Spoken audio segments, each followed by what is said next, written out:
ഉമ്മാ ഞാൻ പോവാണേ.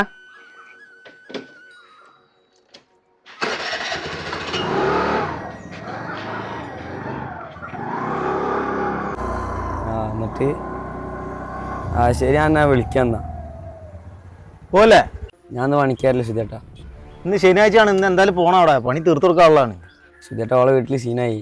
അപ്പോൾ എന്തെങ്കിലുമൊക്കെ ആവും, ഇറക്കി കൊണ്ടുവരേണ്ടി വരും. എൻ്റെ ഒക്കെ ഒരു കഥ. ഇനിയിപ്പോൾ ഞാൻ വേറെ എല്ലാം ഹിന്ദിക്കാരത്തെ നോക്കേണ്ടി വരും. എന്തേ കാട്ടിക്കോളിങ്ങളൊക്കെ. എന്നാ ശരി.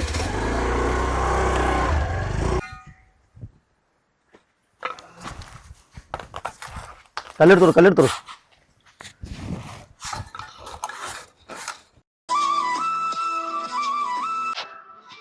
മാറ്റിലേസം വെള്ളം വയ്ക്കാൻ പറഞ്ഞാല്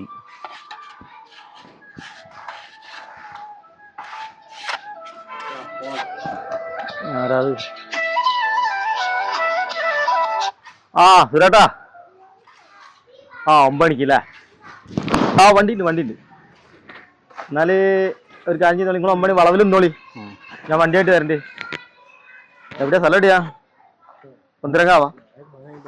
ആയിക്കോട്ടെ. ഇതടച്ചോളൂ. നാളെ ഒരു പെണ്ണാണാൻ പോകണ്ട്.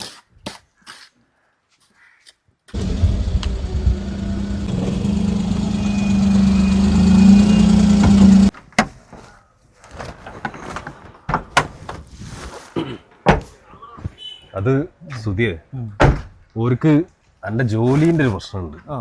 അതാണ് ഒരു പറഞ്ഞത്. നമുക്ക് അടുത്ത് നോക്കാം. എന്നാ ഞാൻ അടുത്ത് നോക്കാം. ഇനി നിങ്ങൾ വേറെ എവിടെ ഉണ്ട് പറയുന്നാല്? ആയിക്കോട്ടെ. എന്നാ ഇനി നിങ്ങൾ വിളിച്ചോളി എവിടെ ഉണ്ടെങ്കിൽ. പിന്നെ എന്നാല് ഞാനങ്ങോട്ട്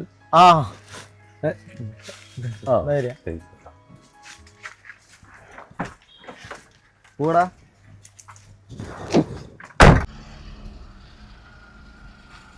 അജി വിനോദ തോപ്പിലേക്ക് വരില്ലേ? അന്റെ എലപ്പുറച്ചക്കന്റെ കല്യാണം കഴിഞ്ഞ ചെലവുള്ള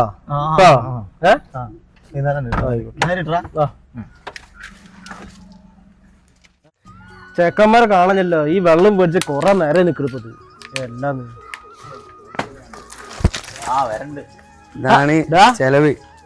നീ ചെലവ് നീട്ടില്ലാന്ന് വരണ്ട. കൂടുതൽ ഒരാളും കൂടി ഇല്ല. പണിക്ക് വരേക്ക് വന്നോണ്ടേ. അത് അമ്മ തൊഴിലുറപ്പ് നോക്കിക്കോണ്ട്. അമ്മ നോക്കിക്കോളും. നോക്കല്ലേ നോക്ക്. ചെറിയ ചെക്കൻ്റെ വരെ കല്യാണം കഴിഞ്ഞില്ലേ? ഞാനൊക്കെ ഇങ്ങനെ നടക്കുക അല്ലേ? പിന്നെ എൻ്റെ ഒരു ഗവൺമെന്റ് ജോലിയൊക്കെ വേണേ. ഇനി അവിടെ ഗവൺമെന്റ് ജോലി എന്നൊരു കാര്യം ചേടാ. തട്ടി മുട്ടി ഇങ്ങനെ ജീവിച്ചു പോവാ. നിങ്ങളത്രയൊന്നും പൈസ ഇല്ല. ഒക്കെ റെഡി ആവടാ. ഇതെന്താ എങ്ങനെ വിഷമിക്കണേ? ഒന്നൊക്കെ അടിച്ചോ?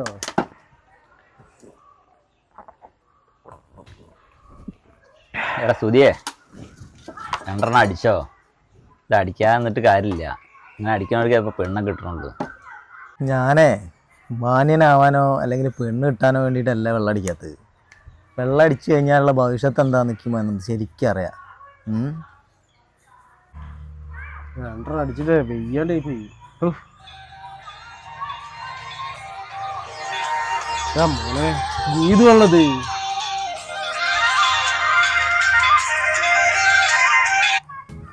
ഹലോ, മോളെ ഞാൻ കുറച്ച് കഴിഞ്ഞ് വിളിക്കട്ടോ. ചെറിയൊരു പരിപാടി കേട്ടോ. ഓക്കെ, വിളിക്കും. ആയിക്കോട്ടെ, രാത്രി വരാ. ആയിക്കോട്ടെ. എടജി വേറെ പെണ്ണുങ്ങളൊക്കെ വിളിക്കണതോ ഓളെടുത്ത് പോണതൊക്കെ എൻ്റെ ഭാര്യ അറിഞ്ഞാൽ പ്രശ്നമാവില്ലേ? എന്റെ ഭാര്യയും ഭാര്യ വീട്ടുകാരും ഒന്നും അറിഞ്ഞാൽ എനിക്ക് പ്രശ്നമില്ല. കാരണം എന്താ ചോദിക്കി? എന്താണ് ഈ ചോദിക്കടോ? ഇതെത്താണ്ട് കാരണക്ക് സർക്കാർ ജോലി ഉണ്ട്.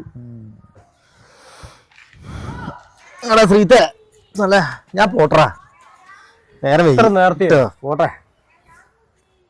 നാളെ കാണാൻ. ആ ചങ്ങായിൻ്റെ സ്ഥിതിയൊക്കെ ജി, വെള്ളടി അലമ്പോ ഒന്നുമില്ല, എന്നിട്ട് പെണ്ണിട്ടില്ല. അതാണ് പെണ്ണ് കിട്ടാത്ത. ഈ അലമ്പൊന്നും ഇല്ലാത്തോണ്ടേ. മധുര നികി. അയ്യോ,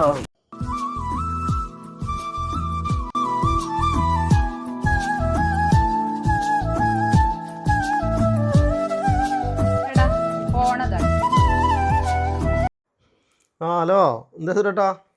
നമുക്ക് നാളെ രാവിലെ ഒന്ന് പോണം. നാളെ പറഞ്ഞ ആ കുട്ടിയല്ലേ, ഒന്ന് കാണാൻ. നാളെയോ? നാളെ പണിയുണ്ടെന്ന്. ഏയ് പണിയൊക്കെ ലീവാക്കി കള്. അപ്പം നാളെ പോയില്ലെങ്കിൽ നടക്കൂല. ആ കുട്ടി നാളെ പോയാലേ ഉണ്ടാവുള്ളൂ.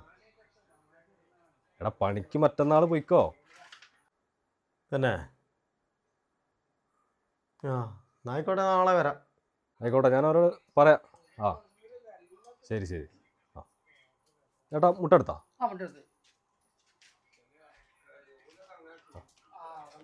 എന്നാ പറ്റി ഞാൻ നാളെ തരാം കേട്ടോ. തീർക്കാം. ആ ആയിക്കോട്ടെ. എത്രയത്? ആ എഴുതിക്കോളൂ.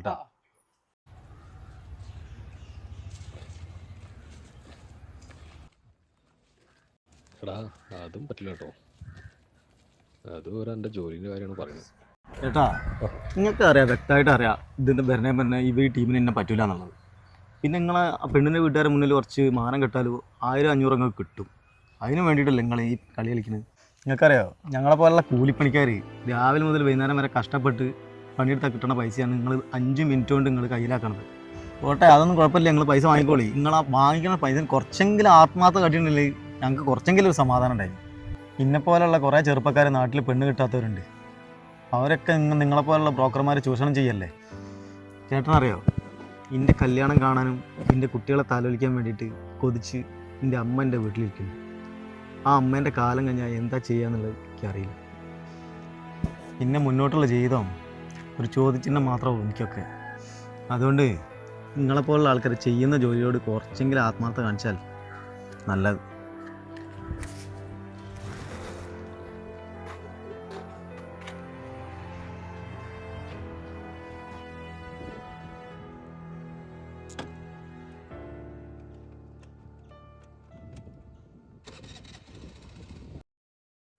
ഇനി മുന്നോട്ടുള്ള ജീവിതം എന്തെന്നറിയാതെ യാത്ര തുടരുന്നു.